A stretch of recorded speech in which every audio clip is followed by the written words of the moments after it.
तुम्हाला अजूनही वाटतं का की 10 कोटी रिटायरमेंटसाठी पुरेसे आहेत? तर थांबा, कारण हे सगळ्यात मोठं फायनान्शियल मिसकन्सेप्शन आहे. समजा 10 कोटी रुपये तुम्ही फिक्स डिपॉझिटमध्ये ठेवले, 7% रिटर्न मिळाले, म्हणजे वर्षाला 70 लाख रुपये. ऐकायला भारी वाटतंय ना? पण रियालिटी काय? टॅक्स कापल्यानंतर तुमच्या हातात उरतात फक्त 50 लाख रुपये, म्हणजे महिन्याला जवळपास 4 लाख रुपये. आजच्या डेटला हे कम्फर्टेबल वाटतंय, पण प्रॉब्लेम इथेच सुरू होतो.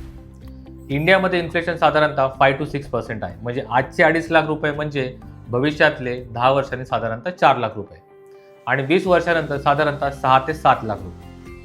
आणि त्याच वेळी एफडीचे रिटर्न्स 7% खाली येऊन साधारणतः 4%च्या आसपास असते, म्हणजे इन्कम कमी आणि खर्च जास्त. म्हणून स्मार्ट लोक काय करतात माहिती आहे का? ते फुल पैसे एफडीमध्ये ठेवत नाही.